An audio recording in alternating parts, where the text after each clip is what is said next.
નમસ્કાર, સુસ્વાગતમ. ધોરણ 12 કોમર્સ નામાના મૂળ તત્વો ભાગ 2 પ્રકરણ 5 હિસાબી ગુણોત્તરો અને તેનું વિશ્લેષણ. લાસ્ટ લેક્ચરમાં આપણે ગુણોત્તરોનું વર્ગીકરણ, જેમાં પ્રણાલિકાગત વર્ગીકરણ અને કાર્યાનુસાર વર્ગીકરણ અંગેની ચર્ચા કરેલ હતી. આજે આપણે ગુણોત્તરોનું કાર્યાનુસાર વર્ગીકરણ છે તે ચાર્ટ સ્વરૂપે તેનું નિરીક્ષણ કરવાનું છે. તો જોઈએ તો ગુણોત્તરોનું કાર્યાનુસાર વર્ગીકરણ, જે મુખ્ય 4 ભાગમાં વહેંચાયેલું છે. જેનો પ્રથમ ભાગ જોઈએ તો નફાકારકતાના ગુણોત્તરો, જેમાં 4 ગુણોત્તરોનો સમાવેશ થાય છે.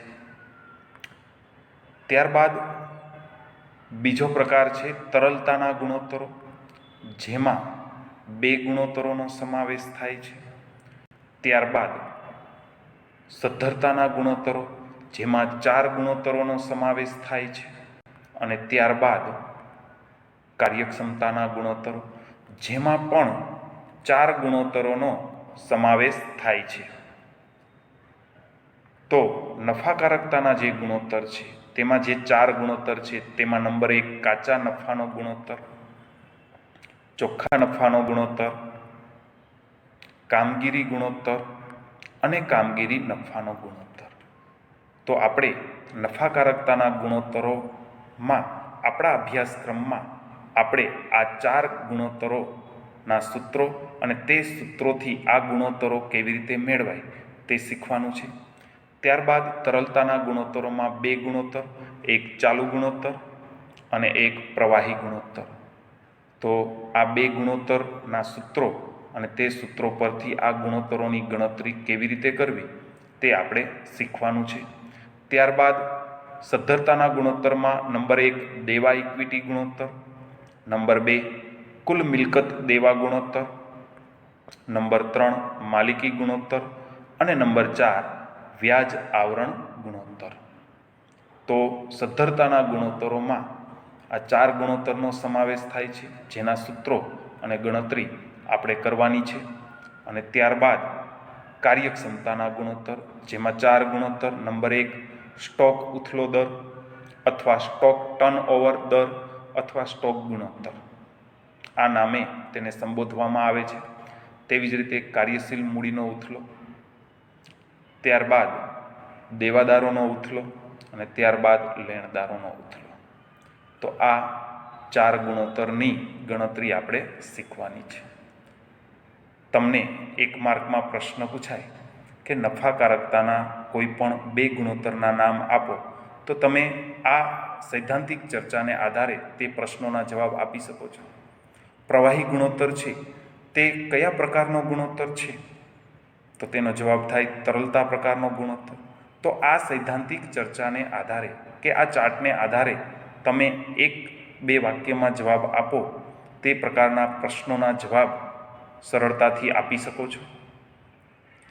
ત્યારબાદ આપણે આ તમામ 14 પ્રકારના જે ગુણોત્તર છે તેના સૂત્રોની યાદી જોવાની છે. તો આપણે હવે આ ગુણોત્તરોના સૂત્રોની યાદી જોઈએ.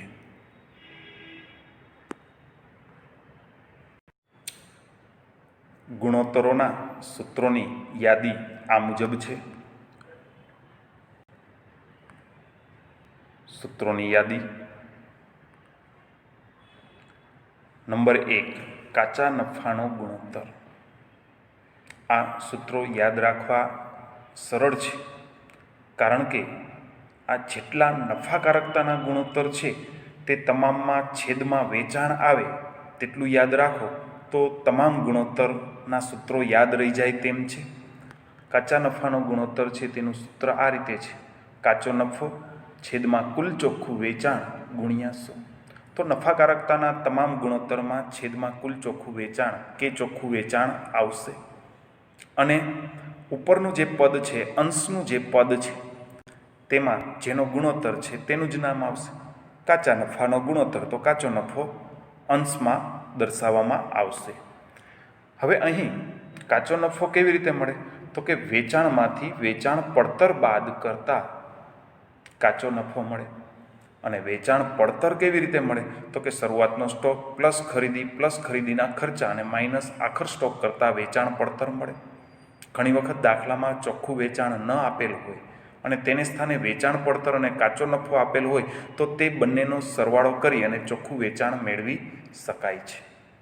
ત્યારબાદ કામગીરી ગુણોત્તર. અહીં સૂત્ર તમે જાતે જ તૈયાર કરી શકશો. જો નામ શું છે? કામગીરી ગુણોત્તર. તો અહીં કામગીરી પડતર અને છેદમાં શું? તો કે નફાકારકતાના તમામ ગુણોત્તરમાં છેદમાં કુલ ચોખ્ખું વેચાણ અને ગુણ્યા 100. જ્યાં ગુણાકારમાં 100 આવે છે તે બધા જ ગુણોત્તર ટકાવારીના ગુણોત્તર છે.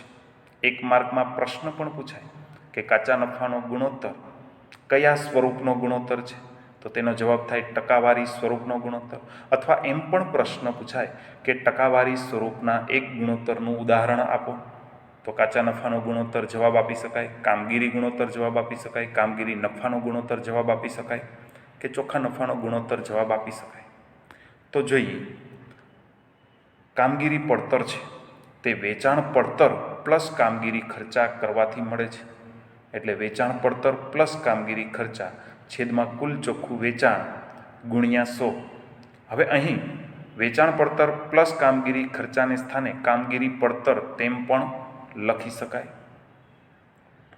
અહીં લખેલ છે વેચાણ પડતર પ્લસ કામગીરી ખર્ચા બરાબર કામગીરી પડતર. ત્યારબાદ જોઈએ તો કામગીરી નફાનો ગુણોત્તર. અહીં પણ સૂત્ર સ્પષ્ટ છે. કામગીરી નફાનો ગુણોત્તર છે તો કામગીરી નફો અંશમાં છેદમાં કુલ ચોખ્ખું વેચાણ ગુણ્યા 100. કામગીરી નફો છે તે કુલ વેચાણમાંથી કામગીરી પડતર બાદ કરતા મળે છે. અહીં એ બાબત પણ યાદ રાખશું કે જો કામગીરી ગુણોત્તર 80% હોય તો કામગીરી નફાનો ગુણોત્તર 20% હોય. એટલે કે કામગીરી ગુણોત્તર અને કામગીરી નફાના ગુણોત્તરનો સરવાળો હંમેશા 100% મળી રહે છે. તો અહીં આ પ્રશ્ન પરીક્ષામાં પૂછાયેલો હોય અને આ બંને ગુણોત્તરનો સરવાળો 100% થઈ જતો હોય તો મહદ અંશે આપણો જવાબ સાચો છે તેમ કહી શકાય. ત્યારબાદ આગળ જોઈએ તો ચોખ્ખા નફાનો ગુણોત્તર. અહીં પણ સૂત્ર એ જ રીતે આવશે. ચોખ્ખા નફાનો ગુણોત્તર છે એટલે ચોખ્ખો નફો અંશમાં છેદમાં કુલ ચોખ્ખું વેચાણ ગુણ્યા 100. જ્યાં ચોખ્ખો નફો જે કામગીરી નફો છે તેમાંથી બિન કામગીરી ખર્ચ બાદ કરતા અને અન્ય આવકો ઉમેરતા મળે છે. એ બાબત ધ્યાનમાં લેવી જરૂરી છે. ત્યારબાદ ચાલુ ગુણોત્તર. ચાલુ ગુણોત્તરનું સૂત્ર આ રીતે છે: ચાલુ મિલકતો છેદમાં ચાલુ દેવા. આ પ્રમાણ સ્વરૂપનો ગુણોત્તર છે. ત્યારબાદ ચાલુ મિલકતોમાં કઈ કઈ બાબતોનો સમાવેશ થાય તો આ ખાસ યાદ રાખવાનું: સ્ટોક, દેવાદાર, લેણી હુંડી, રોકડ, બેંક સિલક, કામચલાઉ રોકાણો, અગાઉથી ચૂકવેલ ખર્ચ અને મળવાની બાકી આવક. આ તમામ બાબતો ચાલુ મિલકતમાં સમાવાય છે. જ્યારે ચાલુ દેવામાં લેણદારો, દેવી હુંડી, બેંક ઓવરડ્રાફ્ટ, ચૂકવવાના બાકી ખર્ચા અને અગાઉથી મળેલ આવકનો સમાવેશ થાય છે. ત્યારબાદ પ્રવાહી ગુણોત્તર. તો એમાં પ્રવાહી મિલકતો છે અંશમાં છેદમાં ચાલુ દેવા. તો પ્રવાહી મિલકતો એટલે શું? તો કે જે ચાલુ મિલકતો છે તેમાંથી સ્ટોક અને અગાઉથી ચૂકવેલ ખર્ચ હોય તો આ બંને રકમ બાદ કરતાં જે મિલકતો મળે તેને પ્રવાહી મિલકતો કહે છે. ત્યારબાદ દેવા ઇક્વિટી ગુણોત્તર સદ્ધરતાના ગુણોત્તરનો પ્રકાર છે. તો અહીં પણ સૂત્ર આ નામ પરથી જ બને છે. દેવા છે તો દેવા અંશમાં, ઇક્વિટી છે તો તે છેદમાં. તો બની ગયો દેવા ઇક્વિટી ગુણોત્તર. તો દેવા એટલે કેવા દેવા? તો કે બિન ચાલુ દેવા અથવા લાંબા ગાળાના દેવા. અને છેદમાં ઇક્વિટી એટલે શું? તો કે ઇક્વિટી શેર હોલ્ડરના ભંડોળ. તો આ બાબત ધ્યાન રાખતા જ સૂત્ર સરળતાથી યાદ રહી જાય તેમ છે. બિનચાલુ દેવામાં શું આવશે? તો કે ડિબેન્ચર, લાંબા ગાળાની લોન અને લાંબા ગાળાની જોગવાઈનો સમાવેશ થાય છે. જ્યારે ઇક્વિટી શેર હોલ્ડર ભંડોળમાં તો કે શેર મૂડી પ્લસ અનામતો પ્લસ નફા નુકસાન ખાતાની જમા બાકી, અને જો અવાસ્તવિક મિલકતો હોય તો તેમાંથી બાદ કરીને જે ભંડોળ મેળવવામાં આવે તેને ઇક્વિટી શેર હોલ્ડરનું ભંડોળ કહે છે. ત્યારબાદ નંબર 8, કુલ મિલકત દેવાનો ગુણોત્તર. તો અહીં પણ સૂત્ર કુલ મિલકત અને કુલ દેવા, એ જ રીતે સૂત્ર બનશે. જો પહેલાં કુલ મિલકત છે, જે અંશમાં દેવા, તો કેવા દેવા? તો કે બિનચાલુ દેવા. લાંબા ગાળાની જવાબદારી અહીં દર્શાવવામાં આવે છે. તો કુલ મિલકતો છે તેના છેદમાં બિનચાલુ દેવા મૂકતા જે ગુણોત્તર મળે તેને કુલ મિલકત દેવાનો ગુણોત્તર કહે છે. ત્યારબાદ નંબર 9, માલિકી ગુણોત્તર. અહીં પણ માલિકી શબ્દ છે તો માલિકી ભંડોળ અંશમાં ઇક્વિટી શેર હોલ્ડરનું ભંડોળ અને માલિકી ભંડોળ બંને એક જ બાબત છે, અને છેદમાં કુલ મિલકતો મૂકતા માલિકી ગુણોત્તર મળે છે. આ તમામ ગુણોત્તર છે તે પ્રમાણ સ્વરૂપના છે, કારણ કે ગુણાકારમાં 100 આવતા નથી. જ્યાં ગુણાકારમાં 100 આવે તે ટકાવારી સ્વરૂપના ગુણોત્તર કહેવાય. ત્યારબાદ નંબર 10, વ્યાજ આવરણ ગુણોત્તર. આ વખત કે વાર સ્વરૂપનો ગુણોત્તર છે. આવરણ, ઉથલો કે ટર્નઓવર પ્રકારના જે ગુણોત્તર છે તે બધા જ ગુણોત્તર વખત કે વાર સ્વરૂપના ગુણોત્તર ગણાવી શકાય, જેનું સૂત્ર આ રીતે છે: વ્યાજ અને કરવેરા પહેલાંનો નફો છેદમાં લાંબા ગાળાનો દેવાનું વ્યાજ. આ બાબત નફો છે તે કેટલી વખત વ્યાજ ચૂકવવા માટે સક્ષમ છે તે બાબત દર્શાવે છે. ત્યારબાદ નંબર 11, સ્ટોક ઉથલો. એક વર્ષમાં સ્ટોકનું ટર્નઓવર કેટલી વખત થાય છે તે દર્શાવતો ગુણોત્તર છે, જેનું સૂત્ર છે વેચેલ માલની પડતર છેદમાં સરેરાશ સ્ટોક. વેચેલ માલની પડતર આગળ સમજી ગયા. જ્યારે સરેરાશ સ્ટોક છે તે શરૂઆતનો સ્ટોક, આખરનો સ્ટોક બંનેનો સરવાળો ભાગ્યા 2 કરતાં મળી રહે છે. ત્યારબાદ સૂત્ર નંબર 12, કાર્યશીલ મૂડીનો ઉથલો. જ્યાં સૂત્ર આ રીતે છે: વેચાણના છેદમાં કાર્યશીલ મૂડી. ઘણી વખત દાખલામાં વેચાણ આપેલ હોતું નથી, તો વેચાણના સ્થાને વેચાણ પડતર લઈ શકાય છે. તો વેચાણના છેદમાં કાર્યશીલ મૂડી અથવા વેચાણ પડતરના છેદમાં કાર્યશીલ મૂડી. જ્યાં કાર્યશીલ મૂડી કેવી રીતે મળે છે? તો કે ચાલુ મિલકતમાંથી ચાલુ દેવા બાદ કરતાં જે રકમ મળે તેને કાર્યશીલ મૂડી તરીકે ઓળખવામાં આવે છે. ત્યારબાદ નંબર 13, દેવાદાર ઉથલો. તેનું સૂત્ર જોઈએ તો ઉધાર વેચાણ છેદમાં સરેરાશ વેપારી લેણા. તો આ સરેરાશ વેપારી લેણા કેવી રીતે મેળવાય? તો કે દેવાદારો અને લેણી હુંડી તે વેપારી લેણા ગણવામાં આવે છે. તો દેવાદાર અને લેણી હુંડીની શરૂઆતની બાકી અને આખરની બાકી બંનેનો સરવાળો, એટલે કે શરૂઆતના લેણા પ્લસ આખરના લેણા બંનેનો સરવાળો ભાગ્યા 2 કરતાં આપણને સરેરાશ વેપારી લેણા મળે છે. ત્યારબાદ ઉઘરાણીની મુદત મેળવો. આ પ્રશ્ન પણ પૂછાતો હોય છે. તો દેવાદાર ઉથલો પરથી ઉઘરાણીની મુદત મેળવવાની હોય છે. આ ઉઘરાણીની મુદત મહિનામાં મેળવવાની હોય તો 12ના છેદમાં દેવાદાર ઉથલો, એટલે કે વર્ષના જે મહિના છે તેના છેદમાં દેવાદાર ઉથલો કરતાં ઉઘરાણીની મુદત મહિનામાં મળશે. ત્યારબાદ ઉઘરાણીની મુદત અઠવાડિયામાં મેળવવી હોય તો 52ના છેદમાં દેવાદાર ઉથલો, કારણ કે વર્ષના અઠવાડિયા 52 હોય છે, તો 52ના છેદમાં દેવાદાર ઉથલો ગણતરી કરતાં ઉઘરાણીની મુદત અઠવાડિયામાં મળી રહેશે. અને જો ઉઘરાણીની મુદત દિવસોમાં મેળવવી હોય તો વર્ષના દિવસો છેદમાં દેવાદાર ઉથલો.